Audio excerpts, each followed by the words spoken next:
Hi friends, మంచు ఫ్యామిలీలో జరుగుతున్న ఆస్తి పంపకాల గొడవలు ఇప్పుడప్పుడే సద్దుమణిగేలా కనిపించడం లేదనే చెప్పాలి. మోహన్ బాబు, మనోజ్ల మధ్య జరిగిన గొడవలో మనోజ్కి లెగ్ ఇంజ్యూరీ అవ్వడంతో మనోజ్ సమీపంలో ఉన్న బంజారాహిల్స్ హాస్పిటల్లో ట్రీట్మెంట్ తీసుకున్నట్టు సమాచారం. ఈ గొడవను దృష్టిలో పెట్టుకుని మోహన్ బాబుపై రిటర్న్ అటాక్ చేసేందుకు ప్లాన్ చేస్తున్నట్టు తెలుస్తుంది. మనోజ్ 30 మంది బౌన్సర్లతో మోహన్ బాబు ఇంటికి గొడవకు సిద్ధమవుతున్నట్టు తెలిసింది. మోహన్ బాబుకి సపోర్టుగా దుబాయ్లో ఉన్న విష్ణు 40 మంది బౌన్సర్లను మోహన్ బాబు ఇంటి దగ్గర కాపలాగా పెట్టినట్టు సమాచారం తెలుస్తుంది.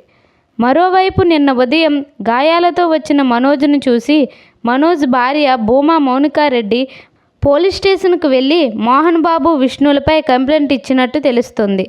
అంతేకాకుండా మరోవైపు మోహన్ బాబు కూడా మనోజ్ తనపై దాడి చేశాడని కంప్లైంట్ ఇచ్చారు. ఈ గొడవలు ఎంతవరకు వెళ్తాయో, ఎప్పటికి సద్దుమణుగుతాయో వేచి చూడాలి. చూశారుగా ఫ్రెండ్స్, మా వీడియో కనుక మీకు నచ్చినట్లయితే ప్లీజ్ లైక్ చేయండి, షేర్ చేయండి, సబ్స్క్రైబ్ చేసుకోవడం మాత్రం మర్చిపోకండి. Thank you.